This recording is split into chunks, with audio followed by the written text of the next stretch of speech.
Hi everyone, my name is Mihir Wanchoo of Fantasy Book Critic, and joining me today are four special authors who have who have debuted in the last 1 year to 6 months. They have also been part of SPFBO and the ninth edition, and this is going to be a real special talk. So, welcome to all four of you. Thank you so much for your time, and I know this is all four disparate time zones. For those interested, we have people joining in from Central Europe. You're people joining in from Portugal, from the East Coast, and of course, fellow Oregonite authors. That's pretty awesome. But I wanted to welcome you all. So, hello, how are you all doing? Thank you for having us. Yeah, thanks for having us, Mihir. Well, it is indeed my honor that you all decided to talk to me. So that's really a plus. I wanted to ask you all about if you could talk to your viewers and tell us a little bit about yourself, and mainly maybe display your book. Tell us about your book and why you chose to write that book as your debut. Who wants to go first? Michael wants to go first. I'll go first. Thanks, Sadir. You're welcome. So this is my book right here. It's called The Price of Power. It is an epic fantasy multi-POV grimdark book. It's about loss, redemption, grief, and the danger of beliefs. So really, I like to think of it as Game of Thrones with X-Men, or First Law meets a plot. Or Cut Rate First Law meets a plot. I can't be putting it up there. A lot of people have described it as adjacent to those two book series. And what was your other question? Why I chose to write it as my debut? Yes. That's a great question. So I actually thought of this book series when I was in 7th grade. So a long time ago, like 23 years ago. And I've wanted to write it ever since. And I've always kind of put it off, thinking, oh, when I retire from my real job someday, I'll write those books when I have the time. And then one day I was going pee and had a very familiar thought to me, which is, oh, what if you die, Michael? Who's going to write your book? Oh, maybe my brother will write it. Oh, maybe someone will write it. And then I had, even though I've thought this thought thousands of times, the realization, oh shit, sorry for the language, if that's not okay. Nobody's going to write this book. If I die, they'll go, oh, he was great. And oh, so sad he's gone. But that's it, And so I started writing the book, and then I actually finished it. And I was like, oh my gosh, I can't believe I finished this chonker. It's like 700 pages. And so it's just, I was like, if I'm going to write one thing and I'm going to get one thing out, it's going to be this book that I've had in my heart for literally my entire life, that I've always wanted to write. So I didn't really choose it as the debut. It just is what it is. So there you have it. Cool. That's awesome, Michael. Thank you. Sadir, you want to go next? Sure. Yeah. It looks like I'm next in line. So yep. I can go ahead. I'm the author of this book over here, The Crew. I'm an Iraqi Swede author living in Sweden.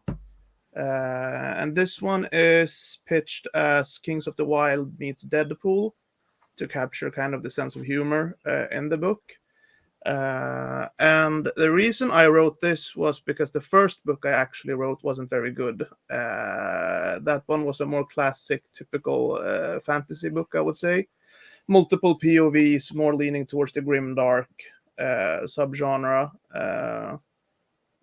But I wasn't satisfied with that one, so I decided to write another book, and I decided to do it completely differently than how I approached writing the first book, which was heavily outlined and structured.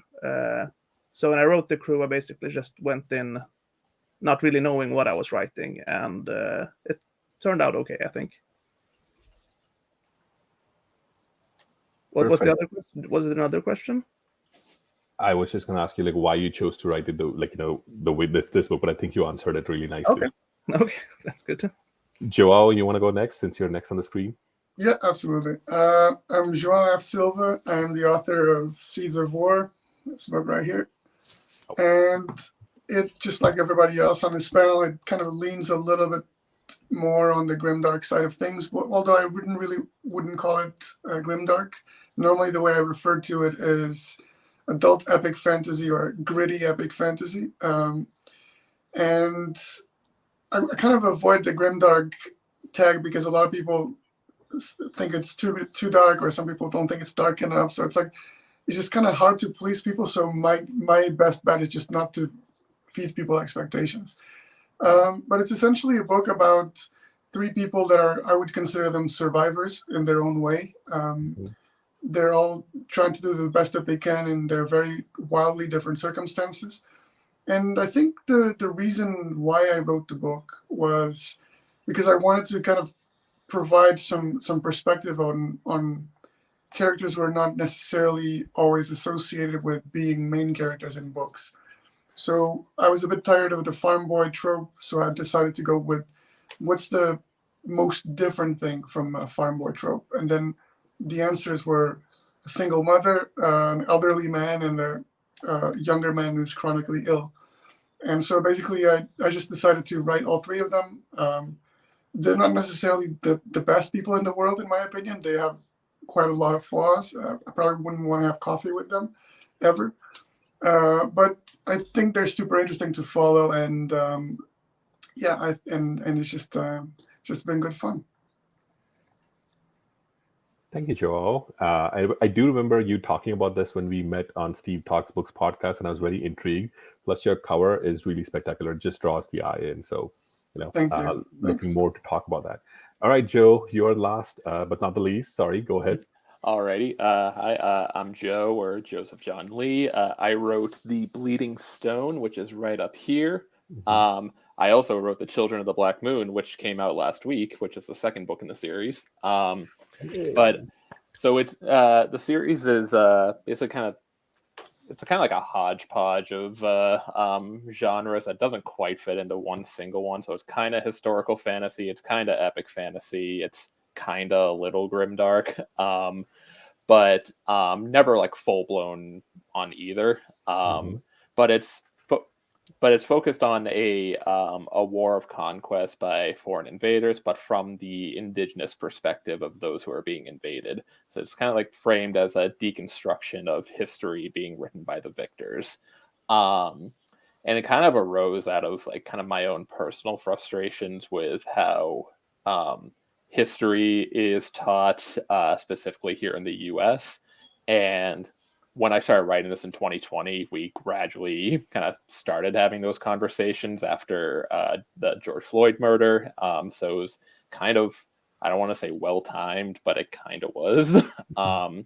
But yeah, so it's, and kind of like what Joao said, it was kind of a way to depict like fantasy protagonists who aren't typically this like the subject of focus. So it was more kind of like indigenous characters, kind of inspired by Native American tribes, which don't really see it too often. So it's kind of like a fantasy Last of the Mohicans in a sense. And kind of like what Michael said, this wasn't like something that I originally intended to be a debut. It just kind of happened that way. I did write something previously that ultimately not really good enough to be published right now. And then wound up doing The Bleeding Stone afterwards. But yeah, it's just kind of how things worked out. One thing I must say is that your cover art is by the holy duo of Felix Ortiz and Sean T. King. That's what kind of grabbed my attention at first. And I know, and I apologize about this. I know I can't present it backward, but your artwork is really spectacular because I've seen the full artwork without the lettering and everything. Felix has done some really amazing stuff because you can see everything in the background, all the way to the back and everything. And it is, having read your book, I can say it is pretty cool. Yeah, it's like cool. It's an immense pleasure getting to work with Felix and Sean. Like they are, like you said, they're like the holy duo of indie fantasy covers. And Felix specifically, he's like so good at taking extremely simple concepts. Because saying the cover art for The Bleeding Stone is extremely simple, just like two people in a power stance on a cliff, and there's a city in the background. It's like, go wild, Felix. And he just absolutely nailed it. And he continues to nail it like every time I work with him. So he does, but he's also extremely busy from what I hear, right? That he keeps getting busier and busier. Oh yeah, I have to book him out like 6 months in advance. Oh, geez. Oh, wow. Okay. Well, we will talk about cover art more because I do have questions for you all, but I specifically want to talk about SPFBO. Quick question to you all: do you prefer SPFBO or SPFBO? Which side of the great divide do you all fall upon? SPFBO is fewer syllables, so I usually default to that. SPFBO. Okay, that's one for SPFBO. Joao, what about you? Yes, same for me. I like the SPFBO and Babinia, basically. Okay. SPFBO. So we have two SPFBOs. Sadir, Let's go with SPFBO, sure. 3. Michael, what about you? Here's the thing. Typing it on a Discord where everybody's typing, like, it's fine. But like anytime I have to speak it out loud, it's to someone who has never heard of it. So I go SPFBO or SPFBO, or it stands for, and I have to explain like 3 different versions of it. So I would prefer SPFBO. If only everybody knew what it was. That'd be glorious. One day. Well, one day. Well, but we kind of seem to be getting there, from the early days of 2015, where it kind of took about more than, I think it was 72 hours plus it took to kind of fill up the 300 books. And we didn't even reach 300 books back then. I think it was up 270 odd. Only from the second edition onwards, we reached like the full quota of 300 books to this year where we, filled out in epic time. What made you all decide to join SPFBO or, enter your debut child in SPFBO? So I can go first if it's okay. So I've been following the competition since 2016, I believe. That's the second year the competition. Yeah, right. And I think was Michael McLung. Did he win? Yeah. Oh, he won the first one. He won the right? first one. Yeah. Who won the second one? Jonathan French with Grey Bastards. That's right. Yeah, exactly. So that's when I started really getting into it and following it. So I've been following the competition closely and getting to know a lot of the authors and reviewers also just by being involved in the community since then, really, and thinking that the book that I was writing at the time, that I would enter it into the competition at some point, but then that didn't pan out because what I've previously stated. So here we are in 2023 in SPFBO 9, and this is the time when it was time to enter because I had something to actually enter this time. Yeah, for me, it's a very, very similar story. I mean, I wasn't as involved in the community as Sadir was for the most part, but I probably started following the SPFBO award since 2018, I would say, probably. That's also when I first started writing fantasy, like in a more serious way. So I was really involved and really trying to see what the opportunities were and things like that, just kind of doing a lot of research.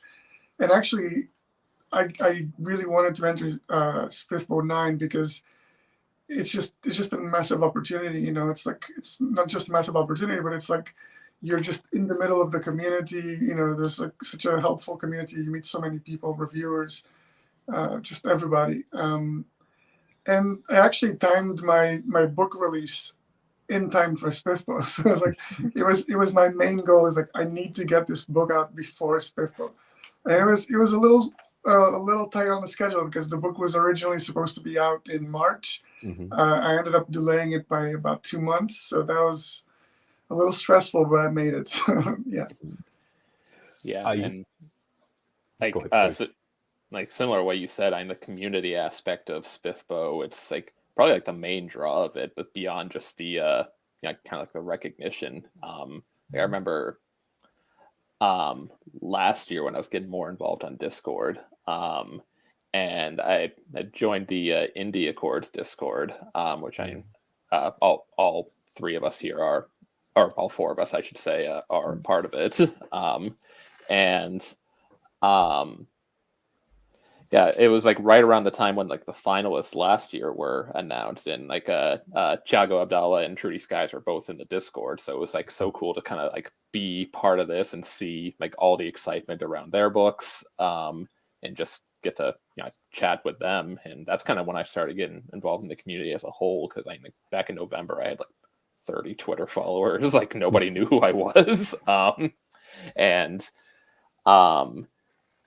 like I think I started like kind of loosely following it, or at least I first heard of it in like 2020, I want to say, because I think like the first or one of the first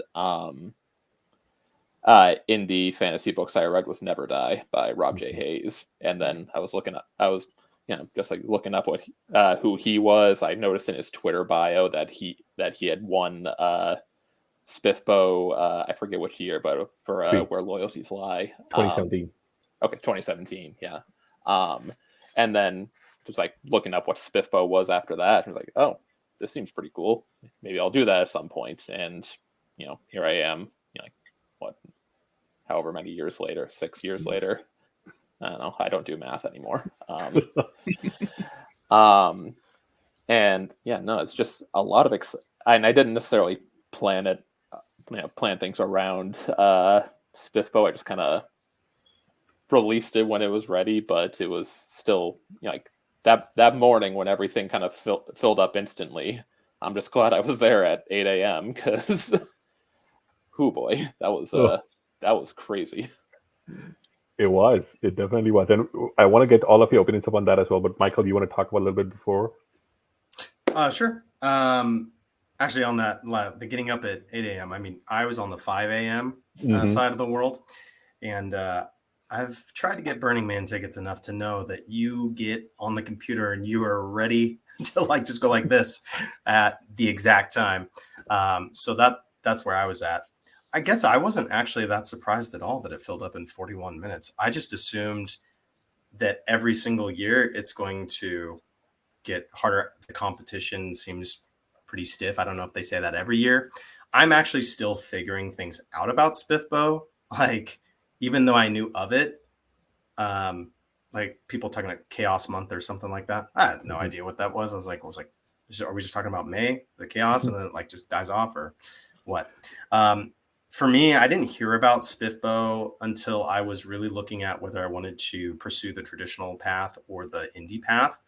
And so I was just looking up a lot of this, like, top 10 indie authors, like stuff like that. And just researching, like, it's like, is this credible? Is this the route I want to go? What are my, strategically, what's the outlook for this path versus this path? And when I decided that, going indie, it was like, okay, what are all the things I'm going to say yes to? And how many things can I say yes to? A lot. And so that's really where I've been. It's like this first year with a debut novel, it's like say yes to as much as possible. And don't worry about ever trying to make money. That's, as we know, that's a bit of a doozy on year one. So in it for the long haul. So that's where I'm at with SPFBO. And it's been a blast. It's actually been surprisingly so fun. The community connection has been so fun. A little obsessive, and I probably need to peel back from that. I'm starting to, but it's been a blast. I'm stoked. Yeah. Awesome. Well, I did want to ask you all about this because I know you brought this up, Joe, as well, the 8 a.m. and, Michael, because we are both on the Pacific time zone, it's 5 a.m. But did you, because until last year, it was always in hours. I think last year was the quickest when we had the 300 lot filling up in 8 hours and 45 minutes or so. So and before that, it was always in more than 24 hours. Like we always hoped that it would be quicker, but it was, the first 100 would fill up really quickly. Then it would be a little bit of a slower jog to the 200, and then the last 250 or from 300, it would be very slow because people were still not aware, as you all probably know about SPFBO. Last year though, it filled up quickly, and we were all surprised, but we were all taking bets of it might be 5 hours, it might be 6 hours. 41 minutes or 42 minutes was what it took to reach 300, and even then, people I know of at least 3 authors who missed out just because they had submitted just beyond that time zone. Did you all anticipate this? And I know Michael didn't really think too much of it, but Sadir, Joao, and Joe, what do you all think? 41 minutes, was that expected, not expected, or were you just thinking, oh, I'm lucky? I didn't know what to expect. I just I was just glad because Wednesdays, it's one of my work from home days, so I was going to be home anyway. I didn't have to worry about commuting in. So just hopped on at 8 a.m. before I started work. And 8:01, 8:02, I was in. And just I was watching a live stream afterwards. Andrew D. Meredith was hosting one. He had Tori Tekin and Michael Roberti and a couple other people on. And I think Tiago was also there on that live stream, if I'm not wrong. Yeah, Tiago jumped in as well. And I think Joe Byrne was there too. But just listening to this in the background, hearing them talk about it, it's like, oh, Mark just posted how that it's half full now, and it was like, like 8:07 at that point. It was like, holy crap, this is way quicker than I was expecting. And it was just like really surreal, like how quickly it filled up. And you mentioned like a couple authors who like are like out on the West Coast who woke up at the crack of dawn, and it was already filled up by the time they woke up, which I felt really bad about because one of the authors, I read their book earlier this year, and I really liked it. I hoped it would have been entered, but yeah, man, crazy. Yeah, I was one of those that was refreshing the page at 12:59 and basically just waiting for the time to be. And I was also following the live stream, but I was only mostly listening to it. And I didn't really know what to expect. I had no idea if it was going to take an hour, 2 hours. Like, I just assumed it was going to be really quick because I had heard so much hype for SPFBO this year on social media. Like, seemingly everyone I knew was talking about it, and that kind of gave me the impression that it was going to be really, really quick. I just didn't really know how quick it was going to be. So I think I submitted my application 2 minutes in because that's how like paranoid and obsessive I am about being on time and being on schedule and things like that. So, and just being prepared in general, like I'm a bit obsessive about that. So I think it was like 1 p.m. or 1:02 here in the UK. And it was basically submitted. Hey, that paid out, Joao. That was really smart, honestly. Yeah. So I'm pretty much in the same boat as Joao here. I was sitting there at like 1 minute before I started refreshing the page. I had everything prepared and in order. And instead of calling it obsessive, I'm just going to say that I'm an organized person. You should say that too, Joao. Thanks for the suggestion. Right. No, but I mean, it's nice to have things in control. And I was honestly expecting it to take under 1 hour. I had talked with some other authors about it. I'm like, it's going to be different this year. You can feel it, like the growth of the competition each year, And I think that I like to. This is a bigger subject, really, but like I work in video games, right, in video game development, and I remember the time when indie games started coming out into the market and becoming a thing. And it's kind of crazy how indie publishing has been mirroring the same path as that, So like so I think I'll probably say that indie games started about 15 years ago. And here we are now, we're like in year 13, I think, if we talk about the golden age of indie published books, right? I think it started around 2010 or 2011 or something like that. Yeah. So here we are in 2023, and you can just see by the quality of the books coming out, the covers, the editing, like it's a completely different beast now than it was just a couple of years ago. So, and the SPFBO competition, like it's the biggest competition in the sci-fi and fantasy space, right? It's run by freaking Mark Lawrence, New York Times bestseller, and his network, and all of the major blogs are involved. So yeah, I'm really happy that it's getting so much attention. I feel bad for people next year, though. I have no clue what's going to happen, how they will figure that out. I have a question about that as well, but I'll wait until Michael talks a little bit more, and then I'll ask you that to all of you. Yeah. Oh, we can't hear you, Michael. Sorry. I think you seem to be muted. Yeah. Oh, or you can't hear us at all. Oh, you can't hear us at all. Huh, that's so weird. Oh, okay, he can hear us. You can hear it. Oh, but we can't hear you. We can't hear you. Yeah. He can't see us either. Unmute. Okay, let me try this. Okay, we're gonna keep talking, and he's gonna reset his computer. It's that's what I'm picking up. No, that's okay. Well, hopefully, Michael, you can jump back in whenever you can. So this year, I did want to ask you this because it was like a second part of the follow-up question, because it happened in 41 minutes. And Sadir, kudos to you for anticipating that, because honestly, none of the judges even thought about that.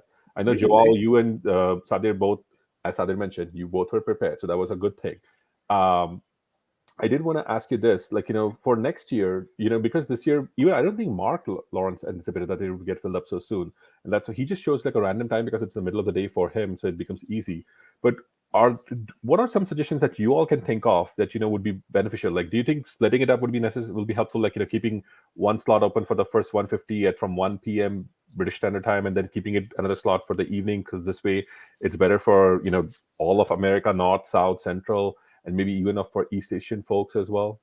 What do you all think? It's kind of hard. I think it's kind of hard to do that kind of separation and start to kind of do those types of things, because I have no idea, like between the 300 authors, I would say that the vast majority is in the US. So I think it's like, if people really want to be a part of it, then they're going to, wake up early and do whatever needs to be done to be a part of it, right? Yeah. And I think if it was, for example, if the competition was being hosted in Australia or Japan or something like that, then we would have to wake up at 5 a.m. And I think if you really want it, if you really want to be a part of it, then you just gotta, just do the time and just basically do what needs to be done. Yeah. But I mean, yeah, like, it's a good point. Like, if next year becomes even quicker than the 41 minutes and it becomes like 2 minutes, then what? I think that's a question that needs to be answered as soon as possible. And unfortunately, I have no idea what to do about that. Yeah. I fully agree with that. Like, it's the same thing when you buy, like Michael mentioned at the beginning, like when he buys tickets for Burning Man, or when I saw Metallica, like I had to buy tickets in the first minute when they're released, right? Otherwise you won't get them. So like, and it's 300 spots. That's quite a lot. And okay, so if it took 41 minutes this year, let's just say maybe it takes half an hour or 27 minutes next year or something like that. Like, if you are really dedicated and you are willing to do whatever and set your alarm, 5 alarms, it takes a minute to submit the book, right? It's not a complicated form to fill out or anything. So I think we're still at the level where, like, we can do this one more year, using this format. And then for SPFBO number 11, then probably something might need to change, or it's hard to speculate. But I think, like, if you really, really want to get in and, like, you're really focused on that, you will get in. It's 300 spots. Yeah, and then, like, short of, like, expanding the field, like, unless it really gets to the point where it's filling up, like, almost as soon as it opens up, like, like, when it reaches that point, you might just be at, like, a critical mass to, like, expand it to, like, 400 or 500 entrants, and then expand the number of blogs or something, right? Like, because that time to fill is only going to go down. Whether it's going to be like half an hour, like you said, Sadir, or if it winds up being like 2 minutes, or like winds up being like a Taylor Swift situation where all of Google Drive just crashes and shits the bed. I don't know. I'm just happy I got in. People are going to build bots to sign up to SPFBO for them, just like they do it with Ticketmaster. Yeah, and then they're going to do that and wind up selling their place on Ticketmaster or something. Yeah. I'm just curious, Mihir, like, the talk between you guys and the judges and all, like, have you guys been having serious discussions about how to do this next time, or is it still too early to? No, there was a couple of discussions. So we have a judges Facebook group where Mark posts these questions, and also we had, like, the judges Discord as well. One of the things that was floated up was this, having 2 split times, just because it becomes easier for somebody. So I know a lot of people who especially were logging from East Asia, or, like, Alec Hudson, for example, he lives in China. He managed to get in, but he managed to get in, like, he was in the 320s. So he was only there because there were a lot of maybe you all can talk a little bit more about this, but there's a lot of authors who knowingly kind of not tweak the rules, but they knowingly submit books which they know do not qualify, and they kind of take the spot as well. So Mark, this was the busiest year for us for judges, because we had to kind of go through and kind of be like, oh, this book's already published, or this book is not going to be published until July, or this book doesn't even fit the word count and stuff like that. So we had to read out those spots. One of the things is, because I know Mark has it on his website, that it's like it's either has to be the first book or has to be a standalone. But yet, in spite of that, we have had submissions which are book number 3, book number 4 in a series. Now, of course, the authors tell us that, oh, it still is a standalone or can be read as a standalone. But maybe one of the things which we can do is, like, nope, it has to be book 1 Yeah. and Yeah. that's it. Even if Yeah. you think that it's book 3, but book 3 is a standalone, we are Yeah. sorry, just because of the the number of people who might get left out. We don't want to have that. That's one of the thoughts. But what do you all think about that? And Michael, I know you're wanting to talk as well. Go ahead, please. Yeah, sorry about that. I have no idea what just occurred. It was weird. So, I feel like this is a huge topic, and it's actually a really exciting one, because I think that when you look at how fast SPFBO's filling up, I'm curious how many traditionally published authors have now written an indie book for SPFBO, and what it could mean for bridging the gap between the two industries. I think that'll be something to pay attention to long term. But my thought on this whole thing is I don't necessarily think expanding, numbers for the one competition is maybe the best, but creating like parallel regional competitions, and the top 10 from each go into a top 20 at the end, and all the judges then judge the top 20. So It could be like, North America, and then, Asia and Europe, or whatever, plus Australia. And that probably will distribute the numbers a little more fairly. And yeah, I think that would probably be an effective way to handle it. We just need to clone Mark Lawrence a couple of times to get that done, right? I also think that there's going to be, it's already starting to happen, but, when something gets so big, you start seeing like fracturing occur just naturally. It's like the bigger something is, the more subgroups arise out of it. And so people might hold their book back if there's like a grimdark SPFBO. They might be like, well, I want to do that one. Or like a Y. There really probably needs to be like a YA or romance SPFBO, because a lot of those genres sometimes don't do as well. I know there's been some exceptions, but that just kind of indicates that maybe there should be a separate competition that favors them equally, rather than the current one.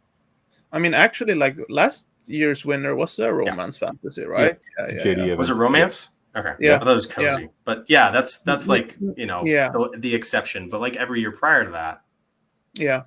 it's like mostly grimdark, I mean, right? I think, like honestly, I think I hear what you're saying, and I kind of agree. But at the same time, like the variety of books entered into the competition kind of like makes it a bit more fun, I think, because like if we look at previous winners, I know that I'm blanking on his name now. Orconomics. Yep. Oh, J. Zachary Pike. J. Zachary Pike. Yeah. Yeah. So he wrote like Yes. he wrote like a more comedic, or actually I think satire is what he calls it. We had Jonathan French with The Grey Bastards. That was super grim, like dark and sweary, basically like Sons of Anarchy, in a fantasy world. Yeah. And then with last year's winner, a fantasy romance, and a bunch of others. So like, it's kind of cool that like any book can really win. But at the same time, if the competition keeps getting bigger and bigger, then maybe one of the solutions would be to like start dividing it up into some kind of subgenres or something. I don't know. I don't know that it'll necessarily be like a decision that occurs that makes that happen. I think it's just already kind of starting to happen with the like Baby Bow isn't that what it's called? The novella competition is starting. I think people are just gonna like be like, screw it, I'm gonna do my own and like create one. And I honestly think it maybe would detract from SPFBO overall because of what you said, Sadir. It's like it's so cool because it is a hodgepodge of all the like fantasy elements. And if you think about it from like even on the traditional publishing side of things, like they used to have pitch wars. We used to be like the competition where all the aspiring writers are trying to get published, trying to get agents, and then pitch wars just stopped and they just pulled the plug. And then now there's like 1,000 pitch competitions on Twitter that if you go to, there's like thousands of them, and it's just like completely divided. Like one for pitch dark, pitch sci-fi, pitch, there's like 1,000 of them, and it's really divided. And it has pluses and minuses. I think one of the pluses is that if an agent really wants to read something in a specific subgenre, then they're most likely going to find your stuff. But it's also much more like the visibility that you've got is much lower. There's much less people looking at it. And I think I kind of agree with what Sadir said about SPFBO being fun for being so diverse in a way. And I think that's also what keeps SPFBO big in a way. It's like the fact that it's so diverse. I think if it starts to get divided, even if it's inorganically, I would say it's probably not going to be the same thing going forward. Yeah. And also, like, at the same time, like, we want a lot of eyeballs on this competition, right? Because what we can see now in this year and previous year is that the booktubers have started coming, and I don't think that was a thing in the previous, right? Like, now you have Philip Chase, you have Books with Cassidy, like, booktubers with big followings. They're looking to get into judging SPFBO because it's also creating content for their channels and stuff, right? So, so by keeping it more exclusive or the way it is right now, that will it'll up the prestige of the competition and also bring more people's attention to it and stuff. But and it's kind of like that, like what said already, like this hodgepodge of genres where not any one genre can ultimately be the winner, right? Anyone can win. So I think that's kind of like a nice, that is like a nice draw to it, is that you don't have to conform to any one single genre norm. You can go in whatever direction you want, and then you might wind up on top. Because I mean, like we said, we have we had cozy romance fantasy winning last year's. I mean, Orconomics was fantastic satire, and then Grey Bastards, Grimdark. It's that kind of that confluence of and that branching of everything that can be a winner. That's really, it really turns into I forget where my brain was going, but you get what I'm saying. Plus, to your point, Joe, because last year we had 3 cozy finalists in the finals. That has never happened before. And so for the last 2 years, we have also had women authors winning the contest. With ML Wong was the first person, but even after that, it was oh dear God, why am I forgetting? Before JD Evans, it was somebody else who won the competition, and I'm blanking out. I apologize, and I cannot remember who it was. But can you all help me out? Who won the event? I'm trying to remember too. Devin Madsen didn't win, did she? No, she was SSN. She came second. Her book was actually Senlin Safety Net chosen by us, but no, she came second. It was JD Evans. Olivia. No. Yes, Olivia. Olivia won this year. Yeah. You're right. Small Miracles. That's why I counted 2. Yeah. All right. Yeah. Wait, she won this year. I JD Evans was 2. We're all in scramble. Yeah, Olivia won with her Small Miracles this year in SPFBO 8, and of course JD Evans. Yeah, and that one was a cozy fantasy, and JD Evans' book was fantasy romance, but still wars and stuff. But So SPFBO definitely is. There was at first in the first few years there was a complaint that that it's only for the Grimdark and only Grimdark titles win. But for the last few years, with or from Orconomics onwards, we have had different titles and also a lot more diversity in the finalists as well, which is really cool because then you can be no, any book can make it, and of course any book cannot make it as well. I want to shift a little bit to talking a little bit more about covers, and I apologize. My original thought was that all 4 of your covers would be in my background, but for the life of me, this website is not allowing the other 2 covers for Joe and Michael, your book. But I do want to talk to you about, because you all have 4 distinct covers. For Michael, from yours, which is very clean and Spartan, to Joao, which is very dear God, I'm always mixing it to the wrong side. It's almost like a cinema poster. Sadir, I know I love your cover just because it conveys the fun set within. The character cast is right over there. And Joe's, your book cover is epic, because it has that classical fantasy pose. But of course, the characters are not from the 80s fantasy. They're not white. They're, they look multi-ethnic. And of course, there's the background city. And it's kind of not steampunkish, but there's a little bit of industrialization which is going on. So I want to hear about your thoughts about your covers. Why did you choose to go with the cover that you went? And then as a second parter, what are your thoughts about the cover contest so far? I can start. So basically, I have a confession to make, which was this cover. I've only had this cover for 2 weeks before my book launch started, and that's because this is my fourth cover. So I had a first cover which I basically, while I was doing the research period, I basically did the cover myself. I have some minor graphic design experience, not too much, but yeah, I thought, okay, well, I can do this myself. I can save some money doing this. Bad idea. And then I tried to do the same thing with the second one. This one was much better than the first version because I learned a lot in the process, but it was still not good enough. So and then I decided to basically commission an illustration from someone online. And it turned out that the illustration that I commissioned did not actually belong to the person that had sold me the illustration. So it was not copyright. The copyright did not belong to that person. And actually, Patrick Leo was the one who told me this because he recognized the illustration from a cover of a video game tie-in. And then this was basically 2 weeks as I was just about to start sending out the art copies for my book. And I just panicked. I cannot go with this cover. Obviously, the illustration doesn't belong to me. And essentially, I went with what I thought was going to be the safest choice, which was Mabel Art. And I know that they did really, really good job with Zamil Akhtar's covers. And I really, really enjoyed pretty much everything that they do. And I had not heard a single person speaking badly about them. So I just basically contacted them. I gave them like massive descriptions of what the book was about, what the vibes of the book were. And I really put a bit of a highlight on the smoke because I think it's quite a nice element. And that's probably what makes the cover unique, I would say. And yeah, it was really, really a stressful process. But I think it turned out for the best, and I think I'm quite happy with what they did. Yeah, and like just to piggyback on Mibble, because I've worked with them as well on my novella, and like they are absolutely lovely to work with. So easy, so friendly, and like a lot, like all their artists are incredibly talented too.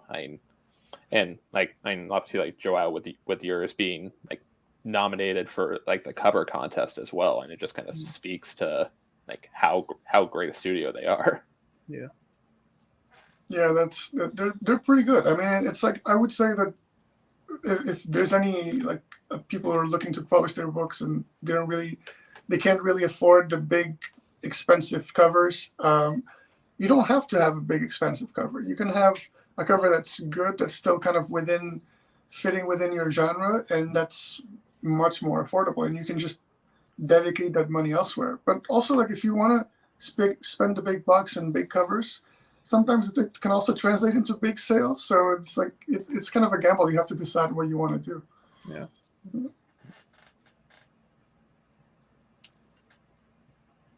I'll go. So with my cover, lots and lots of just research and looking at lots of covers. Two of my friends and my brother are all like artists in different ways. And I would just look at cover after cover after cover online with books that are similar to mine. And I found that the dark and orange and white was a pretty consistent thematic thing.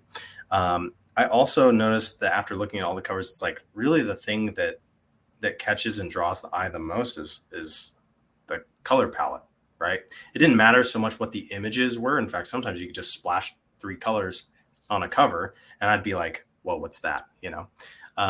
So funny enough, when I sent the questionnaire to my artist, I was like, I want a white background. And I told them all these movie posters and covers that I really loved, as well as work they had done. And they sent me an email a couple weeks later and they were like, hey, I disregarded everything you said, but I thought maybe this would be good. And I was like livid with rage because it was not good at all. I was like, this is terrible. This is like a YA romance cover. Get out of here. And so I was literally having a serious experience. And I was like, screw it. I could do better than that on Canva in 20 minutes. And I went and I got my daughter's hoodie, put it on, and a blanket, and my stepson's sword, and then this like lightsaber that I put behind my back to prop up the blanket so it looked like a billowing cape. And then I held the sword out and did the pose you see on my cover and had my daughter take a picture. And my daughter was like, "What are you doing?" And then I went, uploaded it to Canva, put a bunch of like smoke and a little city in the background and like put the words. And I was like, "Actually, it doesn't look too bad." And I sent it to him. I was like, "Do exactly this." And then he did. And then we revised it a few times and made it pop a little more stronger contrast. And that's how we got it. But I'm super excited to get my second cover out there. I think it's going to be even better. Nice. But yeah, that's how it came to be.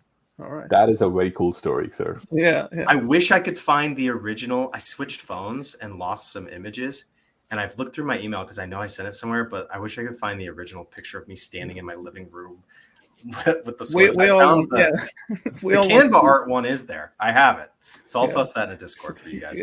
That will be the special edition of Price of Power. It's just that as the cover. Yes. It's a good idea. So I can go next, Joe, if you don't mind. Yeah, go right ahead. Yes. Oh, there it is. Thank you, Mihir. Thank you. So that cover is done by my friend Love Gunnarsson, is his name. He's a Swedish concept artist who works in the video game development industry as well. And we worked a couple of years together making games and just became friends, basically. So I always had him in mind when it was going to become time for me to find a cover artist, because I just love the stuff that he does. And the image itself, that was pretty much clear in my mind very early on. Like, the book is called The Crew.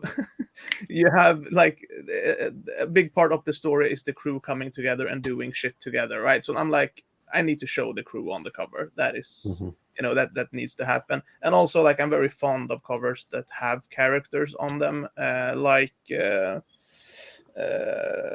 Never Die, for instance. I think that's a really cool cover.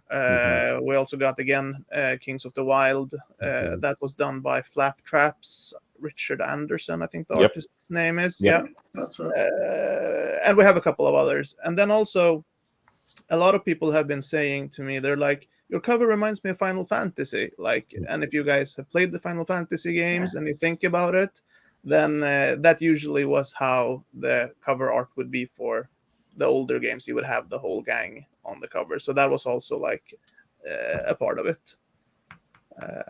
And I think Love, his name translates to love in English, which is why I say it in Swedish, because it's literally spelled like love. So, but his name is Love in Swedish. I think he did a really good job, and he had me hanging over his head on Discord while he was illustrating the cover, actually, like a private Twitch stream thing. So I would sit there and I would be quiet, and then if I saw something, I'll be like, "Can you tweak this? Can you tweak that?" And the reason I feel comfortable doing that is because we have worked previously together, and I have a lot of experience in marketing video games, right? So like if I worked on the story and then it came time to market the video game themselves, then I would sit with the illustrators and the artists that would design the covers and the marketing material. So he has worked with me before, so I wasn't too much of a pain in his ass while doing this cover, at least, because he's working with me for the next one and the one after that and the next one after that. So yeah. There's a relationship in the making. No, that's perfectly fine. Yeah. Joe, you also want to talk a little bit about your cover, sir? So we mentioned this briefly already, but my cover was done by the dynamic duo of Felix Ortiz and Sean King. I first was familiar with Felix's art from when I read Never Die, and looked up his portfolio afterwards. Like, wow, he's incredible. I would like to work with him, and noticed that he worked with Sean all the time as well. So once I made the decision to actually self-publish, I reached out to Felix, and I actually recently learned he only lives like an hour away from me, which is kind of funny. But I reached out to Felix, and like he was well booked at that point for like 9 months in advance. It's like, yeah, that's fine. Book me for like September or whenever it was, and then just kind of went about everything else with like editing and all that. He reaches out to me in April of last year saying, "Hey, I'm going to start this now." I was like, "That's much sooner than expected, but okay, cool."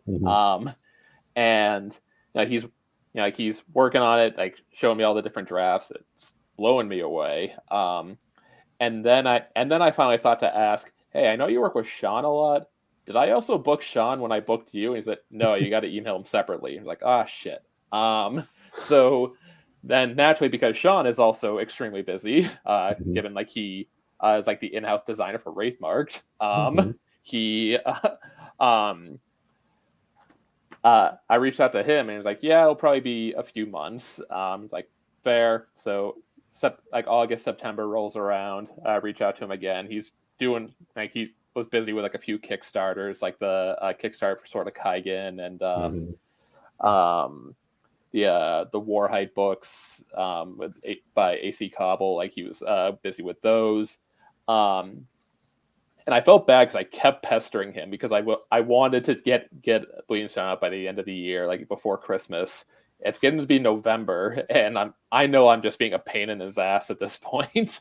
But like trying to be as minimally annoying as possible. Finally gets to be like the week of Thanksgiving, and it's finally set. So then I just had to like go. And then Ingram, being the pain in the ass that Ingram is, took forever to actually approve the proofs. Like it took them like a week and a half because of like an error in their system. So I couldn't even get the paperbacks like actually up on Amazon in time. So I had to like do pre-orders on the paperbacks like physically like through myself, and it was awful. I hated it so much. I had to eat so much money on that, but hey, it's okay. It got done. Everything worked out, and the cover wound up phenomenal. And like Felix is like such a master at like taking simple concepts and making them absolutely beautiful. So like the same deal with like the cover for Children of the Black Moon. It's a little more chaotic than the first book, but like the third book, the idea I have, it's going to be much simpler. And I know Felix is going to crush it once he gets to work on it. And I think I haven't booked in like January. So nice. Please don't feel bad about Sean. He's just always busy, you know. Oh, I know. Like I'm actually trying to get in touch with him again because of just like reformatting the cover art for the audiobook for The Bleeding Stone. And I know he has a few things going on right now, but it's just like, audiobook's done. So whenever you're ready, Sean, I can finally start handing this out to people.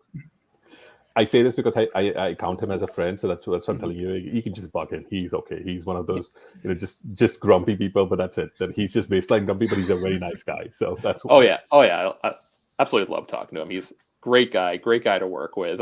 I'm just always afraid of being a pain in the ass when I email him a few times in a row. It's okay. Yeah. It is uncomfortable as authors to bug your artist. It feels, it's like, could you please change this thing, and it's like always, I don't know if you guys are the same, but I felt like they're an artist. I can't critique and give feedback to an artist, but my artist friends who do that pretty much does that for a living. He was like, no, tell them exactly what you want. They like that. They want to know, like, tell them what you want, and then they can do it. It's not quite the same as like a tattoo artist, but even some tattoo artists are like that. So even the painters like used to be told what to do by their patrons, like back in the 1700s and stuff. So it's like, that's okay. Yeah. That's a good point.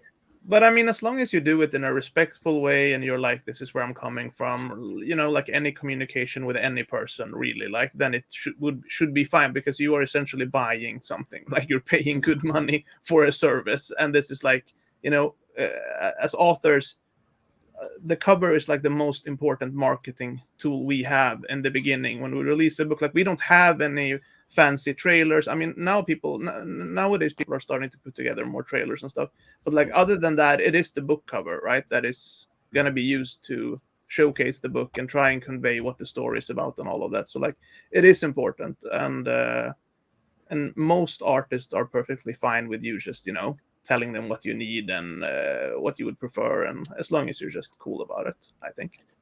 Yeah, like I think definitely like with the like the Bleeding Stone, like I didn't really have any critiques of like what Felix was going for, but I feel like I was still like too intimidated to actually say something. Whereas with Children, I was just like, no, that has to be different right there, Felix. That's the wrong color, Felix. Like,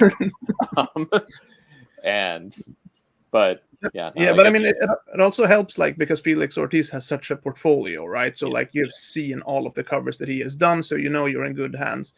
My artist, he has never done a book cover before, so we were basically learning the process together, which was kind of cool, like following all of the templates you get from Ingram, that you get from Amazon, and like, okay, things need to be this way, that way, and we're both learning it at the same time. So that's why, we worked on it together basically while he was doing the illustration. But yeah, like when you work with artists like Felix, if you can even get him, then that he's gonna produce something awesome. And it sounds like, what was the name, Joao, of the company? Mibble Art, yeah. Like, I mean, I think the good thing, just to answer like Michael's point earlier, is that with Mibble Art you can do unlimited revisions. So like they don't charge you anything until you say, I'm 100% happy with this cover. Okay. And that's really like reassuring. Like, like you can be the pain in the ass, and you can go to them and say like, no, I think the smoke needs to be more smooth here, or like the character needs to have a beard, or the character needs to have scars on his face and stuff like that. My artist was the same. It was like unlimited revisions. I was like, you're gonna regret that. I'm sure he did.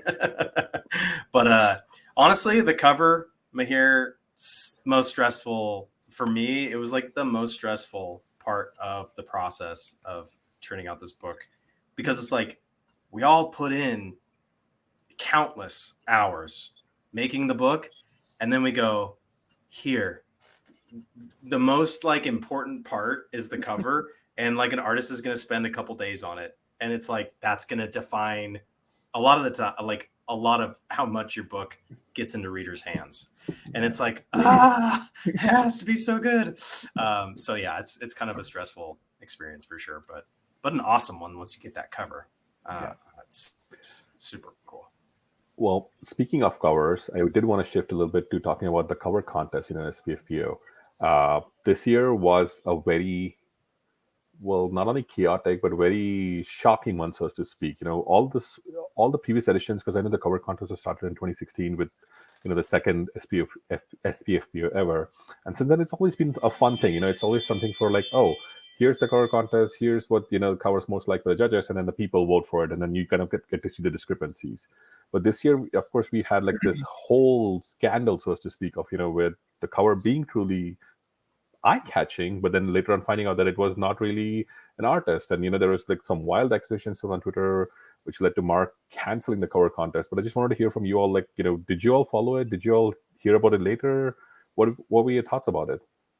Yeah, it was cause I think all this, like for me, it was going down, like it really kind of started to blow up, like the afternoon of one day, like my time. I saw like, the last I knew it was Mark putting up that post that, like the process that the quote unquote artist, gave him. And that's kind of like, I wasn't really following it that much at that point. And then I like saw some friends that night, went to bed, wasn't privy to anything that happened until I woke up the next morning and was just, like Twitter had blown up about it. And yeah, it was a very, like, it was kind of chaotic, because not only just the, just like all the controversy of the cover itself, but then all the different reactions to it, a lot of the vitriol that was spewed at Mark and at the author's name is escaping me right now. Matt Prindle, was that his name? Matthew Prindle. Matthew Prindle. Yeah. Yeah.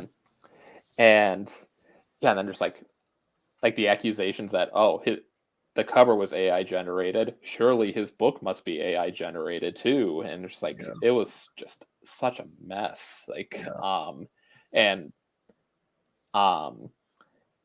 But yeah, and then like some artists on Twitter were being especially nasty towards Mark, and it was not a great day. No, it really wasn't, and I kind of regret, like, because I remember seeing the first comment on Twitter posing the question. Basically, it's like, is this AI generated? And I made the mistake of taking Matthew's cover and sending it to 3 artist friends that I have, and within a minute they all replied 100% AI.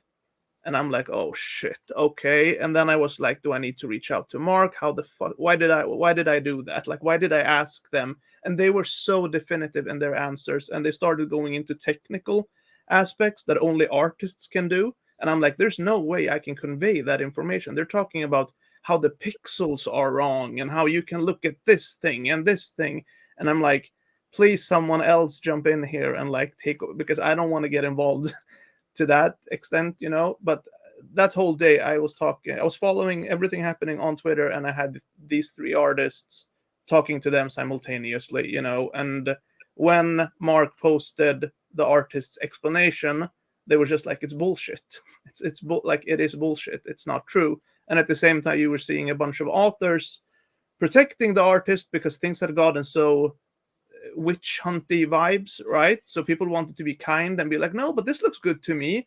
And I'm like hearing from actual artists that's how they make their living, right? They're like, it's AI, it is AI, please, someone, And then the artists community got involved on Twitter, and they came, they don't care about books, they don't care about SPFBO, they just saw something, and that is threatening their livelihood, and things just got super infected and very bad. And I felt so bad for Matthew Prindle, because he was defending his artist so much, in the beginning, and then it like dawned on him that, oh shit, because they were it was a chaotic day and very unfortunate, the whole thing. Yeah, and like you said, like with your artist friends like picking that up instantly, like it's not something that like we as authors are necessarily privy to, because we can't because really. we're not artistic, we're not artists like they are, like we can't pick this up instantly. So it's it was absolutely rough. Like, I'm not kidding you, like it took them seconds to determine it was AI. Like, it wasn't even like, oh, maybe, or hesitation. It was like, that is AI 100%. And I'm like, how can you guys see that? Like, what kind of magic abilities do you have that you can just spot that so quickly? Because none of us could, right? Like, we all just saw like a cool cover. A super cool cover. I love that.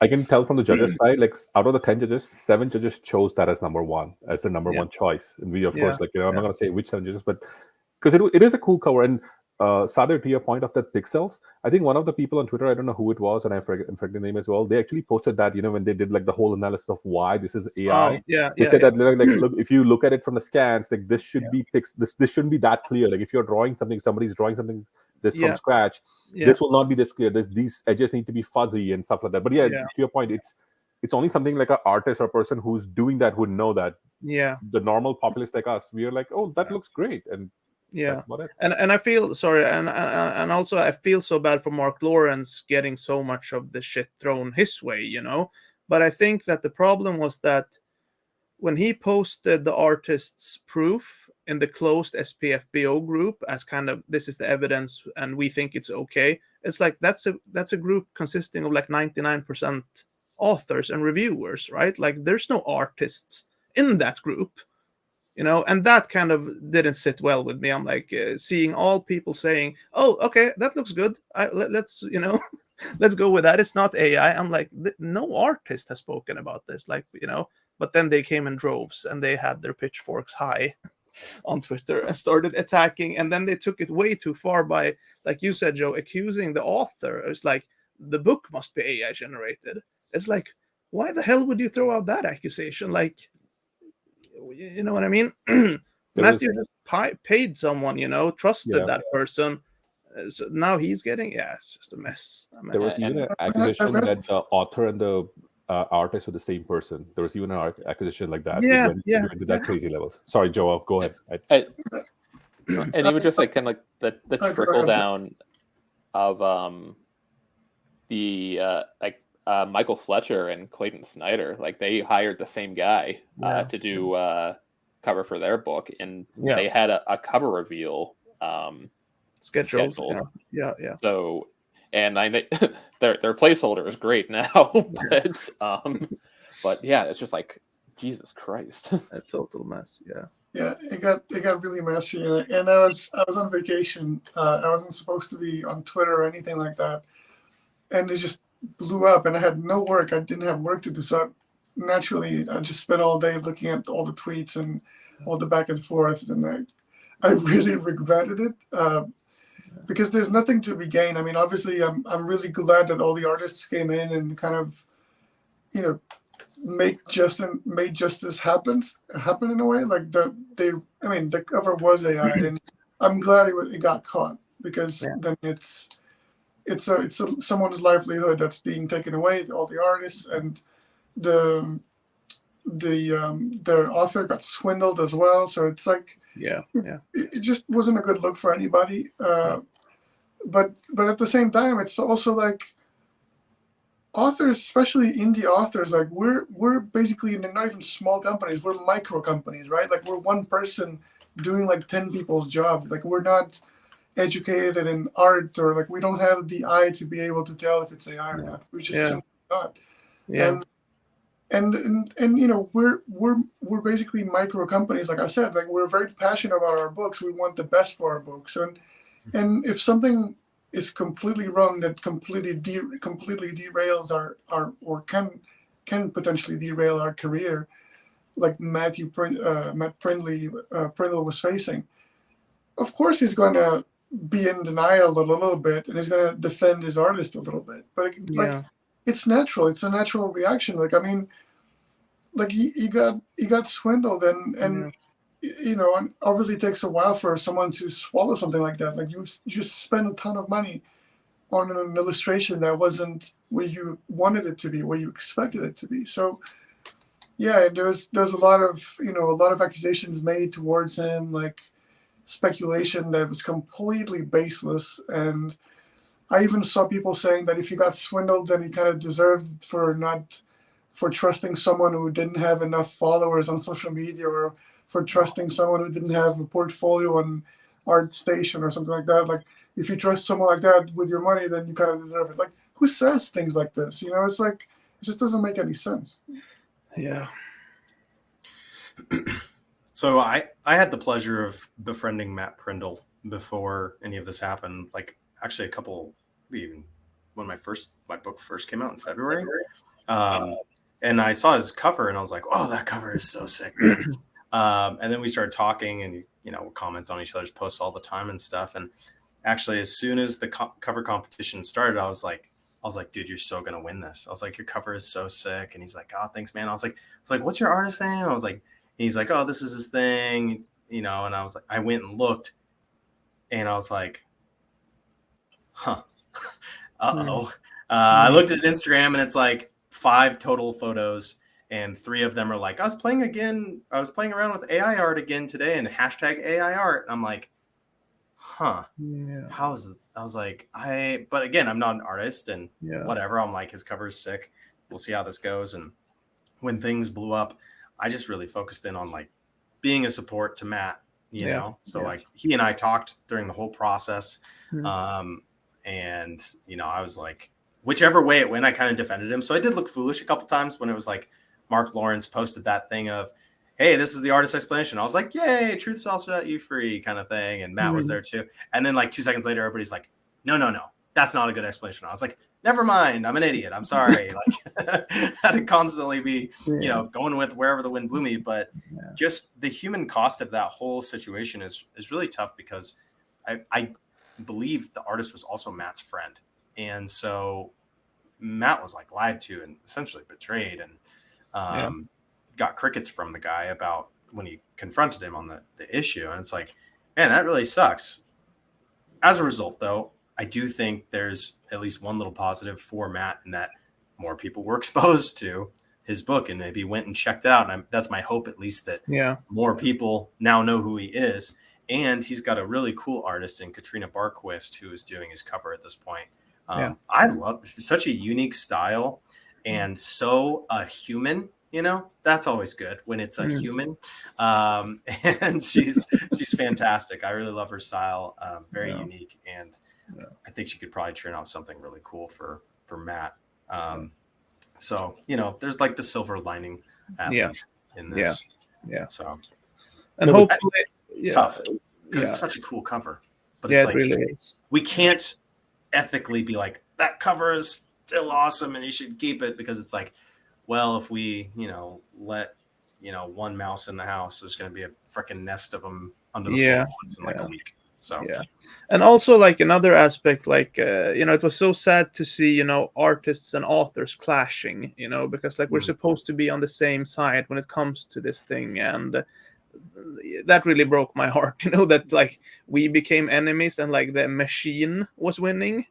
We got to come together to be the vanguard against AI. Okay, we're the first line of defense. Exactly. Down with Skynet. Yes. Also, it doesn't help that Twitter is just like a place full of, like, it runs on vitriol. Like Twitter, I think it literally runs on vitriol, and that it allows people just fling accusations or be mean because you don't really see the person right in front of you. I mean, that would kind of, you wouldn't tell those things to the person who's literally standing in front of you, or if you kind of knew them as well. I felt bad for Matthew. Like, kudos to you, Michael, for at least supporting him and making him feel like at least somebody was on his side, because I really felt bad for him. But it was like hard to kind of, because like you all mentioned, we had no way of knowing it, because I went along with the explanation with when Matt, when Mark posted it. I was like, okay, that kind of makes sense, because again, not an artist, not even like a writer like you all, but not even like an artist. So I was like, okay, that makes sense, but I didn't really have an opinion much way or one way or the other. But it was just shocking, like, Sadir, like you mentioned, like when artists came and they're like, no, this does not make sense, which of course now blew up. Which kind of leads me to another question, just following on from this, like, AI art, it's going to be there. Unfortunately, that is, like you said, Michael, the mouse has already kind of taken a bite of it, and it's kind of seeping in. We all know, like, big traditional publishers, like with Sarah J. Maas's cover, with Christopher Paolini's cover, they have used AI art. They are probably going to be using, and at this time point, I feel like indie fantasy has better covers than traditional fantasy, hands down. There's not even a debate about it anymore. Like they use stock art, they use maybe upcoming artists, but it's not really the same artists who are doing, like, unless it's like a special edition on Kickstarter or like really small subterranean press or something like that. But like traditional publishing, which is indie fantasy wins hands down with their artwork. But going forward, with AI art kind of seeping in, and of course it's going to get better, because that's what AI does, right? It just continuously improves. Content technology, that's how it works. It will improve on getting to a time point where it will be hard to decipher whether it's truly AI or made by a human. What do you all think about that?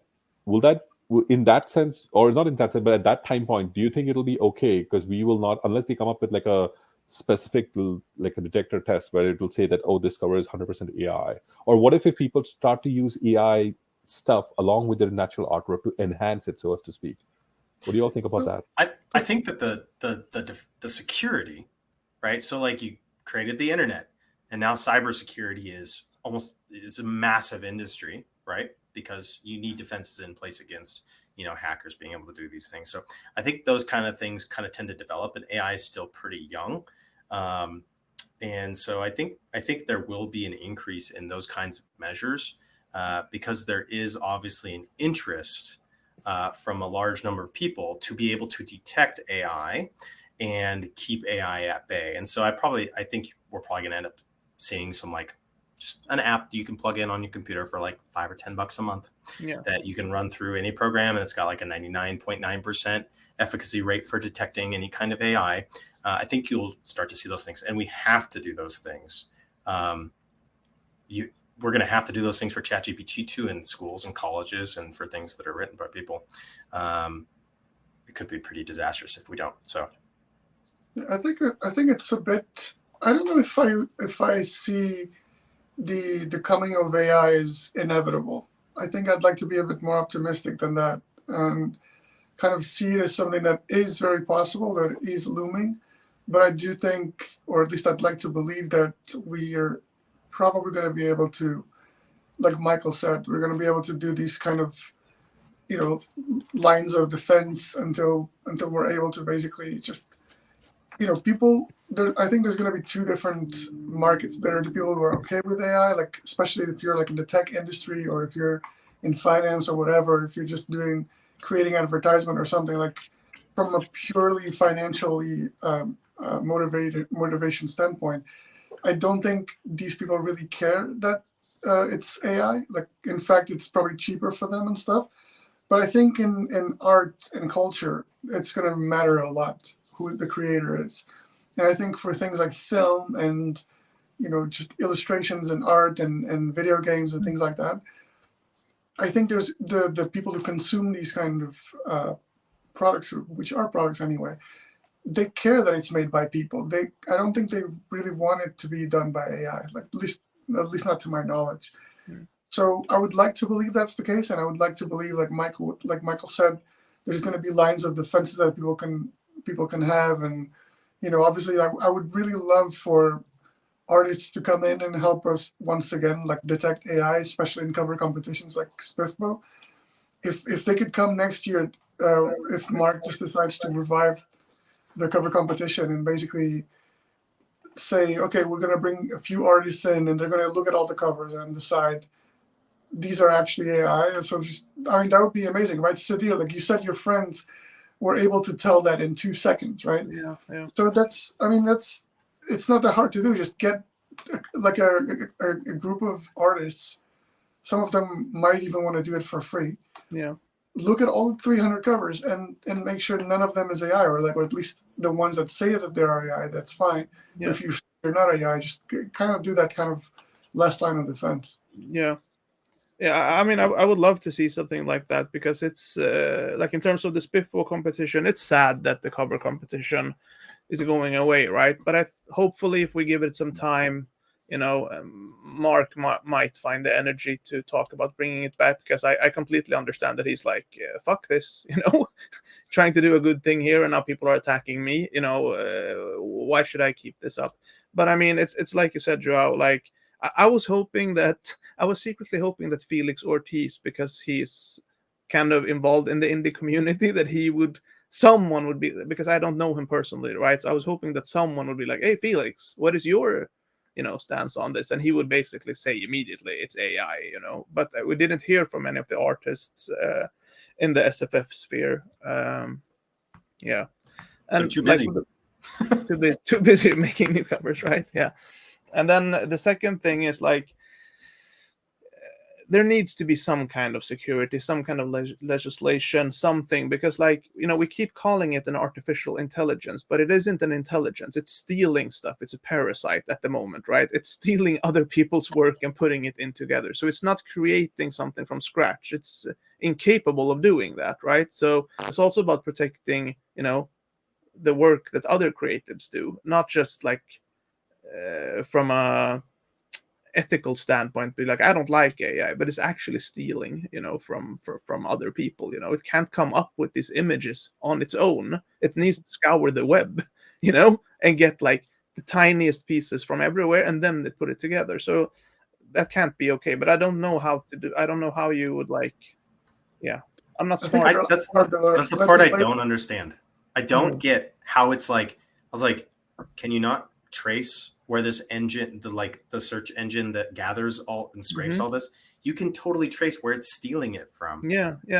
I'm like, why can we not figure this out? And it's because probably the companies that have more power are like figuring out ways to use it to cut jobs and accrue more money for less effort, more passively. And I'm just sitting here going, why you got to come for artists and authors? Go for politicians. Just chat GPT. What's the best law for the most good for the most people? Freaking easy. Like, let this thing run the country. Don't let it take our fucking art. Jesus. Yeah. And that's the thing, right? Because it'll come for the artist next. Like, it's come for the art now, but they'll also, I'm pretty sure Jeff Bezos is thinking, I already own Amazon. Why Yeah. can't I just have bots producing novels for me, so then people can just be like, I want this, and then they'll get a novel in 20 seconds, and then he can get stored more. Like literally, there's always tech bros who are going to think like that. Like there's always people who are like, how can I make more money with screwing more people, and that'll be the game. Yeah, and Sorry, it's Joe. even just it's even just like the attitude of like, oh, all these creators are making so much money, and I'm gonna steal it from them. And it's like, buddy, like at most I make like $5 a day. Like, come on now. Like I'm not exactly rolling in dough. I'm rolling in like quarters and like in single dollar bills. Like, and it's really uncomfy because quarters are made of metal. But like, but yeah, like to Michael, you made the point earlier, like with like